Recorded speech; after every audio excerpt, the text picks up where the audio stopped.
Diana, princess, wife, and mother. Everything revolved around William and Harry. A role that was both her destiny and her greatest achievement. Diana completely changed royal motherhood. Completely turned it on its head. But Diana was from a broken home. Diana was brought up in a very unhappy household. It was cold, it was miserable. And the odds were stacked against this shy nanny right from the start. Married into a family first shackled by tradition, with a husband ill-prepared for fatherhood. Charles was basically brought up by nannies. A princess who was never afraid to break royal protocol. She was setting the standards for her children. Desperately trying to provide a normal childhood to two extraordinary boys. Diana always wanted them to have a normal as upbringing as possible. As her marriage unraveled on the world stage, she fought to protect her children from the press. I hope you can find it in your hearts to understand and to give me the time and space that has been lacking in recent years. How did Diana create a revolution in royal motherhood? We examine the secrets behind her unique parenting style and ask how her sons have learned to live with the tragedy of her loss.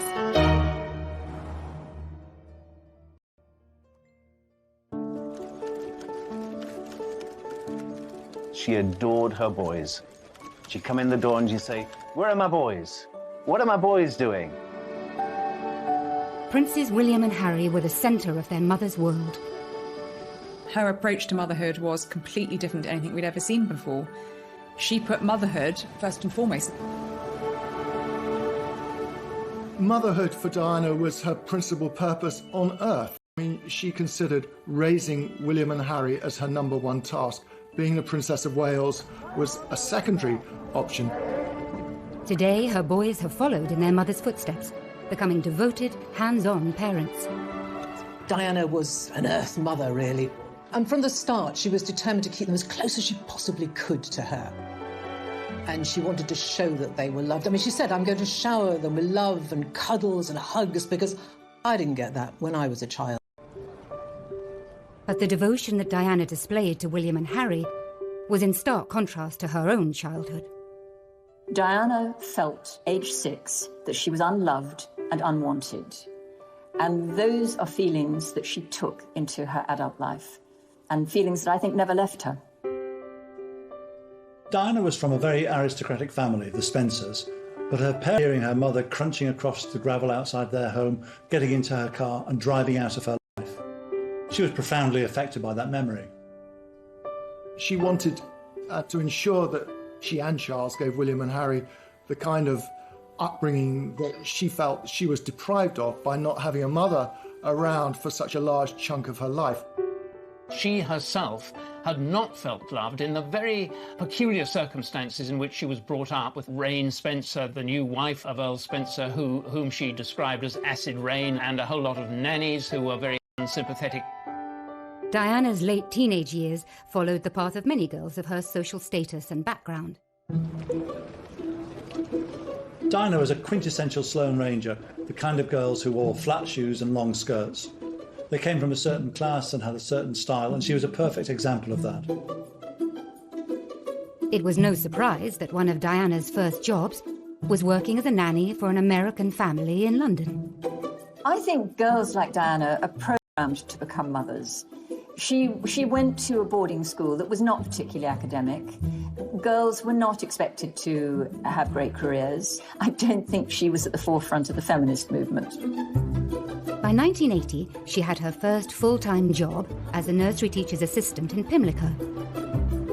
I wanted to teach children, and they said, "Why not come along?" So I first started off doing afternoons, and then I took over the mornings and did whole days. Can I ask you if it was your own child in particular? Oh, yes. Did that prompt you into wanting to do it? I just love children. She was always happy and outgoing, showed a great sense of humour, and was very relaxed with the children. From the minute she walked in, you could tell that she had a really genuine love for young children, particularly the very small ones. And anyone who arrives with a baby, you could guarantee that she would be there to feel the baby. Then, that summer, she attended a polo match and caught the eye of a future king of England. When Charles first met Diana, she had seemed to be absolutely perfect. She seemed to love the countryside. She was a funny, easy, carefree girl who seemed to love Charles, love everything that he loved, and just be simple, uncomplicated. Their romance blossomed over sailing weekends at Cowes and a visit to Balmoral. Prince Charles had to find someone who was eligible, a virgin, of aristocratic background, that would provide him with bloodstock. On the 24th of February, 1981, the couple announced their engagement to the world's press. Yesterday you were a nanny looking after children. Will in all likelihood be queen. It's a tremendous change for someone, if I may say, of 19 to make all of a sudden, the transition. It is, but I've had a small run out to it all in the last 6 months. And next to Prince Charles and I can't go wrong. He's there with me. You miss looking after the children? Yes. Well, I certainly miss you, I do. Hope so. And I'm amazed that she's been brave enough to take me on. And I suppose in love. Of course. Whatever in love means. On the 29th of July, 1981, Charles and Diana married. The most iconic wedding of the 20th century.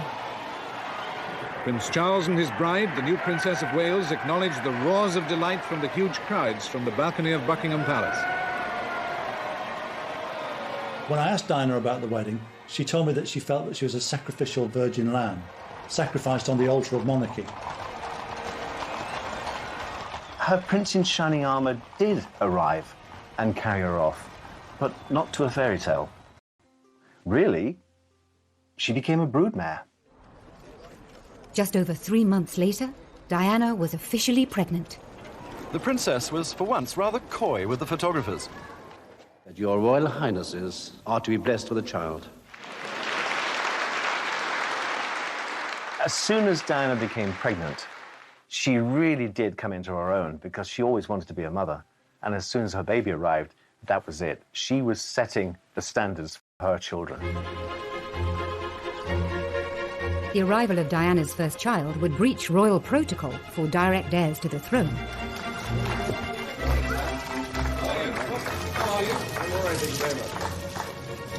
Diana was the first to give birth in a hospital. I mean, that was unusual at the time. But this was the beginning of change within the royal family. I mean, Diana, from the start, was doing things in her own way, and that was a different way. The Queen. The moment the crowd were waiting for. He smiled and waved to them. They cheered back. The Queen had given birth at Buckingham Palace, and that was considered the norm in those days. This was a surprise for the royal family when the royal surgeon was told that he wasn't to deliver the baby, and someone else would. 1-0 to Diana. Diana had broken the rules and won. But she was soon to discover that being a royal mother would become a series of battles that would ultimately end in all-out war.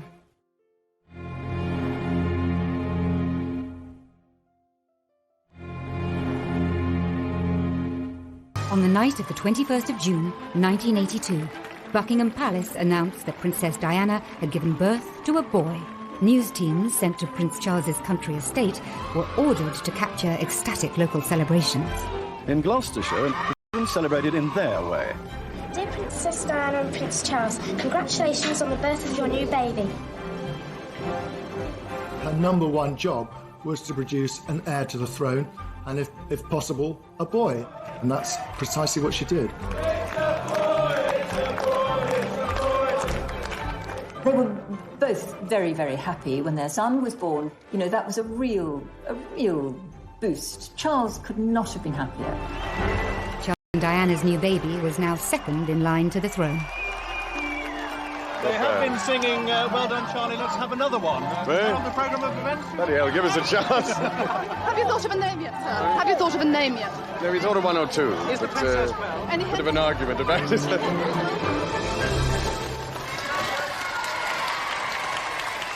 Charles's choice for names for William were Arthur or Albert or something quite old-fashioned. without Diana, I don't think we would have William. Diana may have won the battle to choose William's name, but 6 weeks later, at his christening, she was to feel powerless. Royal christenings are formal occasions. This is a moment of history that's going to be replayed for decades, and so it's important to get things right. William was baptised in the music room at Buckingham Palace. But Diana wasn't consulted about what time would work best for her baby, and the morning didn't go well. It was feeding time for William, and it wasn't a great time for having their photographs taken, where she had to control a young baby who was getting restless. He was grisly, he was crying, and she was, I think, mortified by this. It was difficult for Diana. It looks excruciatingly embarrassing. She's really flushed. And Diana and Charles are just trying to make William stop crying. So it didn't look a very relaxed occasion, I must say. She famously put her finger in his mouth to stop him crying. I mean, it was a brilliant piece of enterprise by Diana.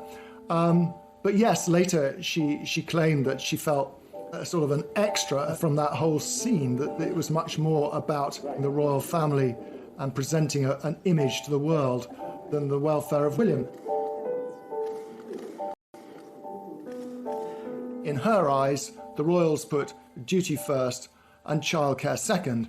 With Princess Diana, it was always going to be the other way around. Diana's next tussle with tradition came when she insisted on taking a 9-month-old William on a royal tour. Once Diana became a mother, she did take control of her own destiny. She insisted that William went on tour with them to Australia.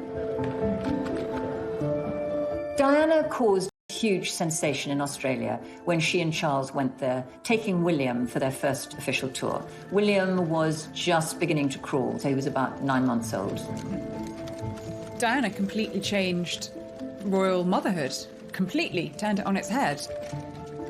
She put motherhood before monarchy, and that was not traditionally what had happened for generations of royal mothers and women. Ladies and gentlemen, this evening I couldn't possibly stand here and speak without mentioning our small son, William. I hope that his presence here has helped to provide that family feeling, which I know my wife and I feel is so important. For Charles, Diana's hands-on approach to mothering was worlds apart from his own upbringing. Charles really didn't have an ideal role model as a family, because his mother, though I'm sure the Queen loved him very much, was away working for so much of his young life. I think he was only 4 when his parents went off on a 6-month tour of the Commonwealth, and he was left with the grandparents and with the nannies. From Lime Street to Euston, where the Queen with Princess Margaret and Prince Charles were waiting. Charles came to greet his mother after her return from a long tour abroad. And it was as though he was part of a delegation meeting the Queen, instead of being her son, whom she hadn't seen for such a long time. So rather than kissing him and hugging him and showing human emotion, the Queen felt that she had to shake hands with him. And in a way, that's who the royal family are. They don't show their emotions in public. Both the Queen and the Queen Mother came from a very different world. In a world where children were pushed away into the royal nursery and brought up by someone else, and they were just brought out at certain times. Prince Charles and Princess Anne famously had a life up in the royal nursery, so very rarely did the Queen see them.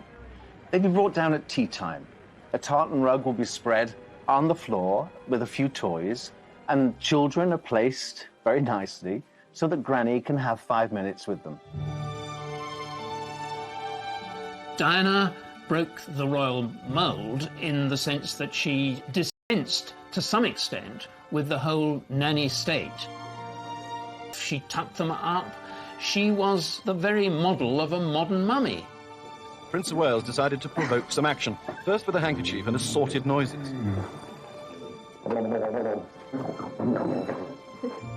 Charles was keen to demonstrate his desire to be a domesticated dad. In the early days, Diana and Charles really enjoyed things like bath time with William. Diana admired the fact that Prince Charles spent a lot of time with his son.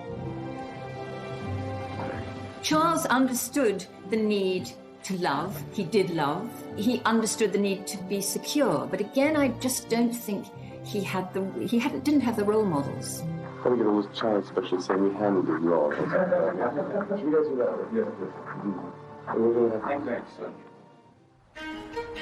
that? Less than 2 years later, the couple were delighted to announce there would be another addition to their happy young royal family. The Prince and Princess of Wales were at their London home, Kensington Palace, when the announcement was made. Within an hour, a crowd of well-wishers had gathered. I'm absolutely thrilled. I think it's wonderful. She ought to have 6 or 8. You think so? Yes. Well, she said she wanted a large family. She's a good mother, and they can afford it. And lovely, what could be nicer? She's done everything right, 100% perfect. We're very thrilled about it. Prince of Wales needed to find a bride who could provide him with children, and it was Diana, and that's precisely what she did. The House of Windsor was secure. Like any father, Prince Charles was keen to introduce his two sons to each other at the first opportunity. And so it was that Prince William was led by the hand back to the room where he was born 2 years ago. William, of course, was excited about seeing his mother again, unaware and uncaring that he was also to visit the new third in line to the throne. Prince Harry was born on the 15th of September, 1984. The tiny bundle in the white shawl was receiving his first sights and sounds of the outside world, but from the glimpse we saw of him, it appeared he was fast asleep. The princess looked happy, relaxed, and well recovered from her labour. But the birth of a second son would prove to be the high watermark for Charles and Diana's relationship. During her pregnancy with Prince Harry, Diana told me that she's had the happiest time with Prince Charles. But the shutters went down after the birth of Prince Harry. Prince Charles said, oh, it's a boy. He wanted a girl, and he had red hair, so he was a Spencer. She said that something in her snapped after Harry's birth. Diana was a very, very complex character, and I think she was a very damaged character. And in common with many people who have the sort of damage that she has, they can present a very, very normal and happy front door. Things can be very different. She was an absolute superstar. But what Charles saw and the people who lived in their household saw was something very different.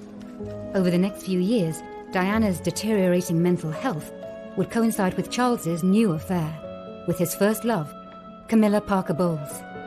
We were an unhappy organization. We were keeping a lot of secrets. We were conscious that at the heart of what we were doing was this deceit.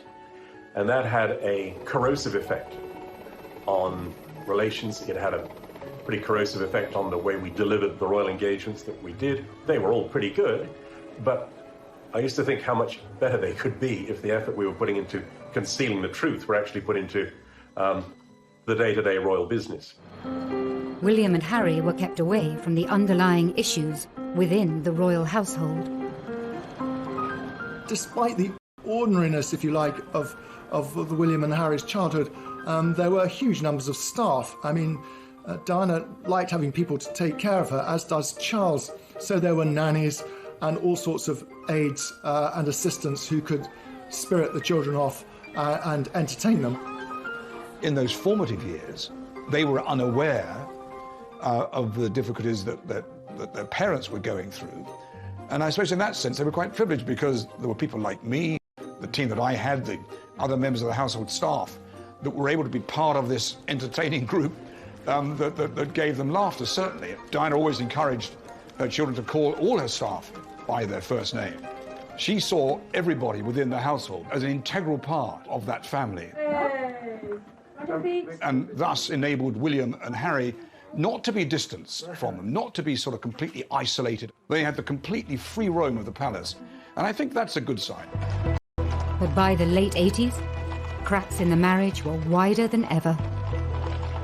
Diana always told me that she and Charles, whatever their differences, tried never to row in front of or because of the boys. And I do think they tried to be good parents in that way. I honestly don't think Harry ever really knew quite how bad things were between his parents. William certainly did. Diana herself talked about William passing tissues under the bathroom because, you know, he heard his mother crying because of what was going on in the marriage. And him declaring that he wanted to be, when he grew up, he wanted to be a policeman so he could take care of mummy. I mean, enchanting sort of anecdotal evidence that nevertheless, it was evidence that William was aware that something wasn't quite right. I think William and Harry were protected during this time because they were away at school. I'm sure his parents on the outside world, and William and Harry were no different. The Princess of Wales was in better form. She sprinted past the other mums to finish a close second. But for all the best intentions of protective grown-ups, William and Harry's childhood innocence would soon be shattered. Within a couple of years, their parents would be openly fighting it out in the full public glare, in what became known as the War of the Waleses.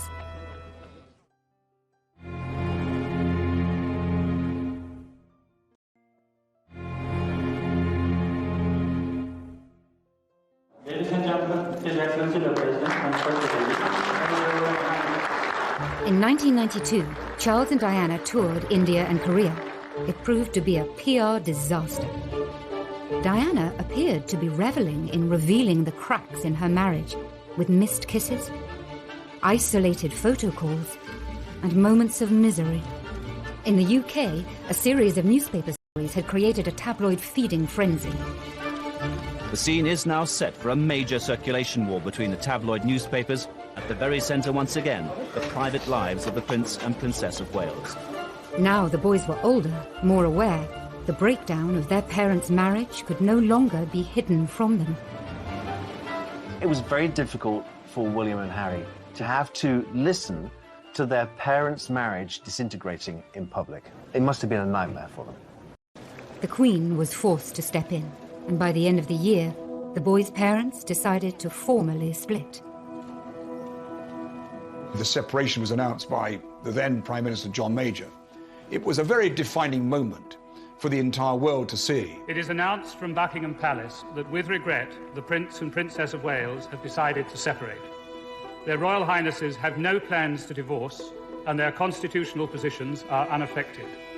This decision has been reached amicably, and they will both continue to participate fully in the upbringing of their children. I think the boys were very unhappy and sad when they separated, but they knew it was coming. I mean, Diana told them, and Charles spoke to them too, about what was going to happen.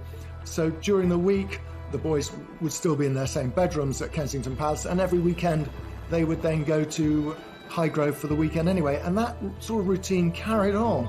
And at one stage, one of the boys said to Diana, actually they were now getting double everything because they got 2 holidays, 2 skiing holidays, 2 summer holidays. And of course they were sad, but William certainly realised that his parents just no longer could live under the same roof. I think Harry said he didn't see enough of either of his parents because they were constantly shuttling between the two, aren't exposed to. It definitely affected them very deeply. Aware of the public and private pain that her boys were exposed to, Diana then made a shock announcement, inspired in part by her desire to give more time to her children, away from the spotlight. When I started my public life 12 years ago, I understood the media might be interested in what I did.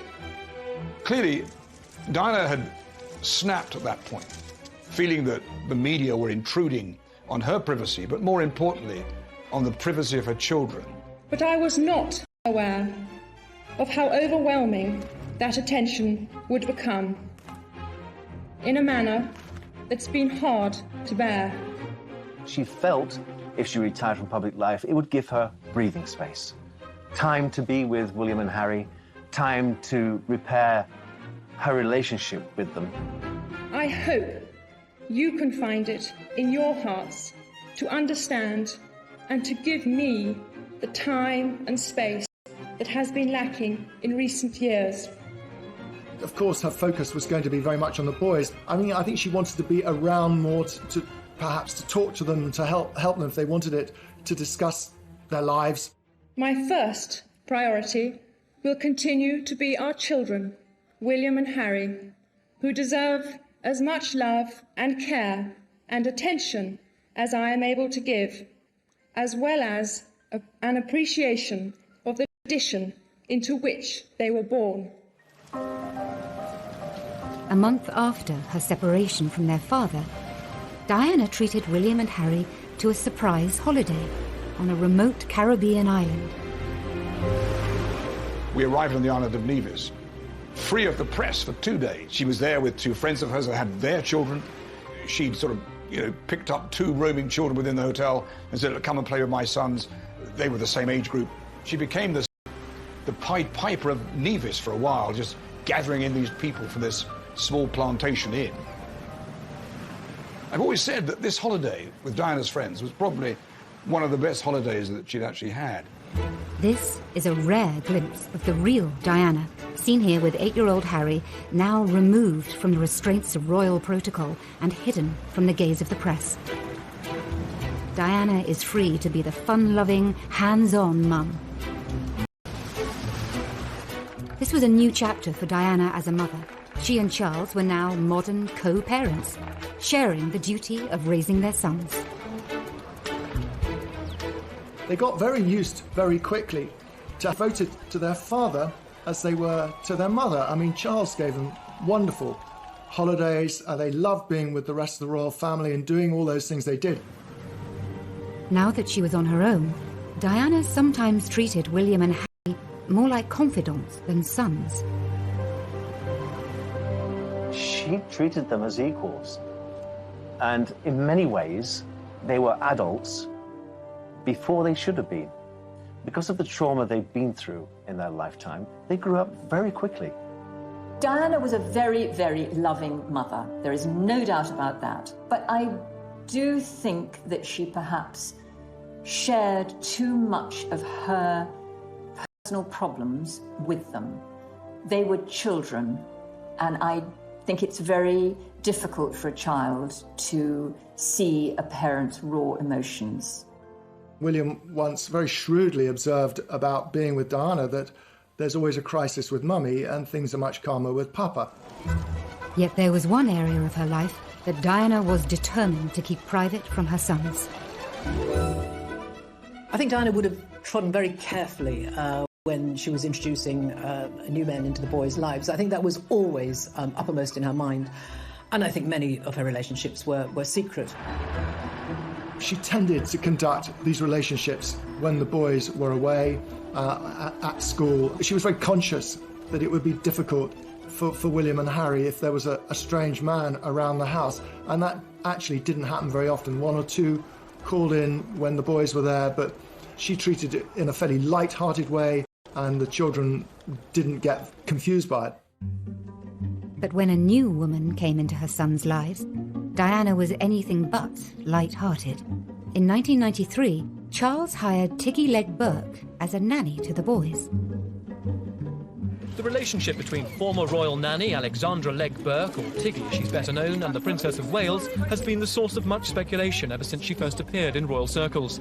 Diana was said to have resented her high-profile role as Girl Friday mother figure to Princes William and Harry. Diana accused Legg Burke of falling pregnant with Charles's child and was furious with the nanny for allegedly smoking constantly in front of the boys. Diana let it be known in no uncertain terms that she was extremely jealous, and she became vindictive about Tiggy Legg Burke, who became a central figure in the boys' lives after the separation. They really got on so well with Tiggy, but for Diana, it must have been hard. She knew that they were out and about enjoying themselves, hugging, sharing with another woman. A possessive Diana was determined. When it came time for William to go to public school, she bucked the royal tradition of sending royal sons to Gordonston in Scotland, insisting on nearby Eton instead. That schooling gave William the opportunity to spend time with his schoolmates at their home, and, actually every other day that during term time, his schoolmates were invited back to Kensington Palace. Eton is the perfect choice of school for a royal child, really, because the Queen at Windsor Castle is just across the river, and William and Harry did both go and visit the Queen and their grandfather and have tea with them, or they knew people. They were comfortable there. It was the right choice, I think. But just as life seemed to be settling for the boys, a new round of public warfare broke out between their parents. Then there were the television programmes. This time, the headlines were of their own making and took the War of the Waleses to a whole new level. First, Charles was interrogated into confessing his infidelity by Jonathan Dimbleby on ITV. Did you try to be faithful and honourable to your wife when you took on the vow of marriage? Yes, absolutely. And you were? Yes. Until it became irretrievably broken down. Then Diana rubbed salt into old wounds a year later, when Martin Bashir made the scoop of the century on BBC One's Panorama. Do you think Mrs. Parker Bowles was a factor in the breakdown of your marriage? Well, there were 3 of us in this marriage, so it was a bit crowded. It's hard to imagine what it must have been like to walk down the streets of Eton or Windsor and see the newspaper headlines about Diana, about Charles, because unfortunately Charles and Diana did wage their war, but it wasn't possible, and it was very hurtful for them. All of that, they would have been teased about it. The embarrassment for them, I think just, it's beyond belief. Her primary concern throughout all the War of the Waleses was for her children and what they would think. She said, I worry how other boys will treat them. Because sometimes children can be cruel. Even aristocratic children going to boarding school can be quite barbed. Charles and Diana finally divorced on the 28th of August, 1996. Life for all the Waleses had at last reached a new normal, and Diana was free to become the woman and the mother that she could never be before. I think she began to put her life together again. She became much more confident. Her self-esteem went up. She then felt, OK, I'm my own woman. I'm going to get on with it. I'm going to do things my way. And if I'm not representing the royal family, I'm going to represent the very best of me. And I know what I'm good at. I'm good at giving tender, loving care. But just 1 year later, almost to the day of the divorce papers coming through, William and Harry's lives would once more be thrown into turmoil and total tragedy.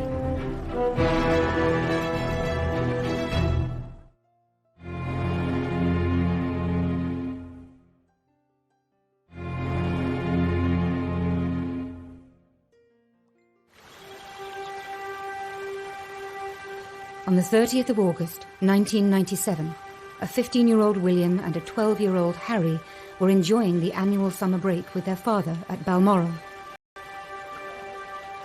That night, the last images of their mother were captured by grainy CCTV cameras at the Ritz Hotel in Paris.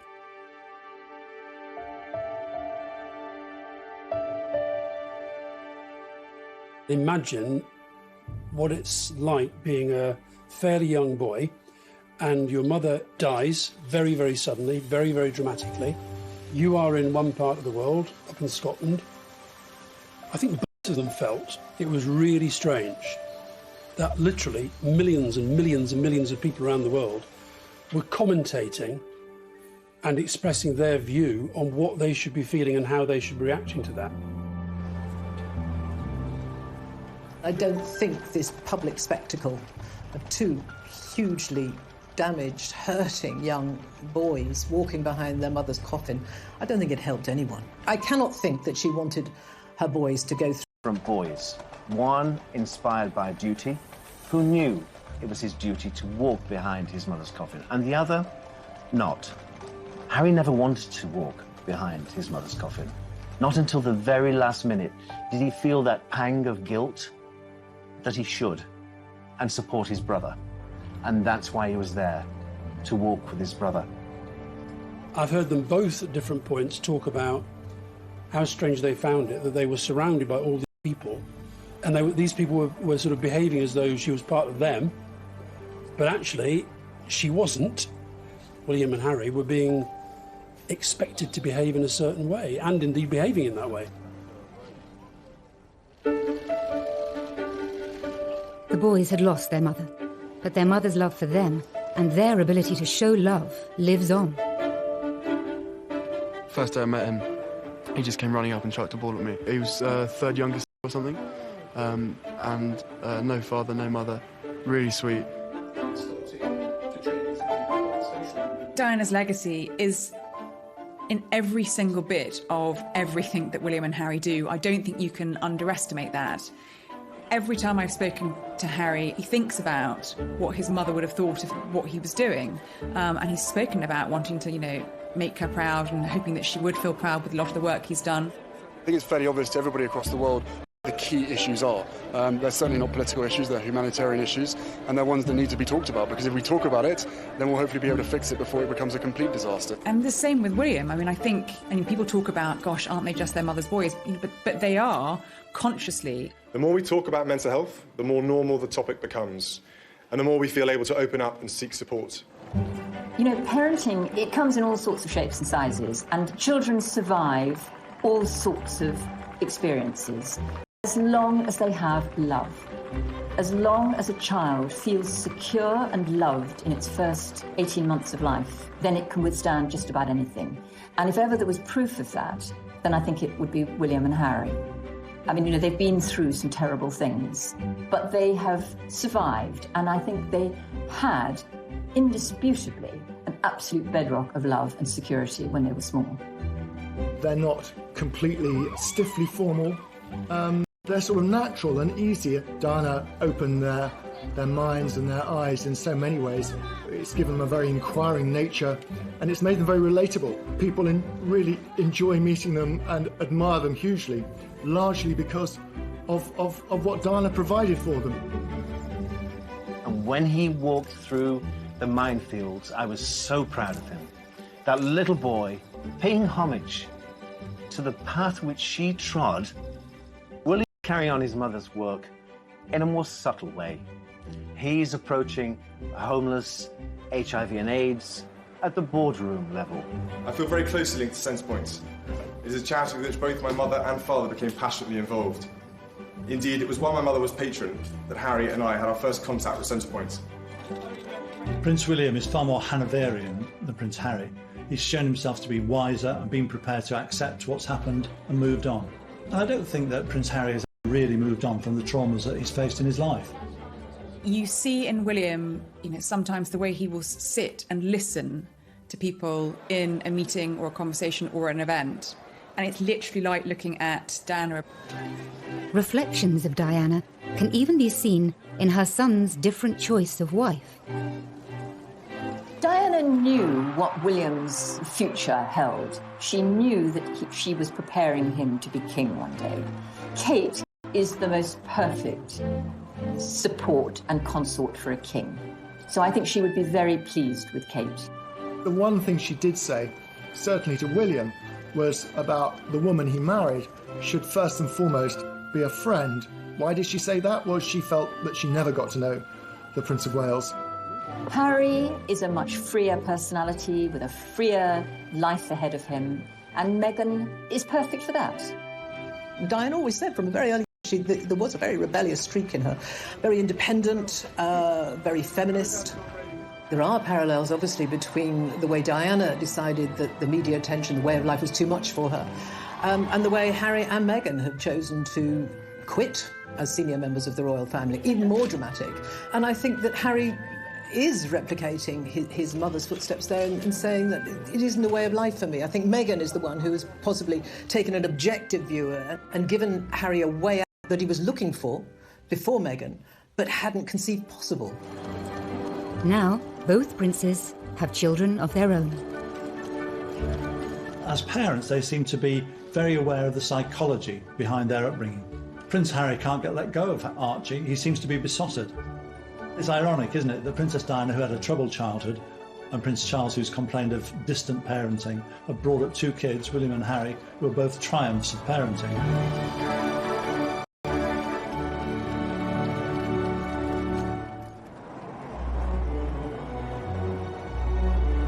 As a mother, Diana was loving, fun, and completely devoted, changing the royal family in ways that we are only now beginning to understand. royal motherhood. She put motherhood before monarchy. All future royal mothers have Diana to thank for that.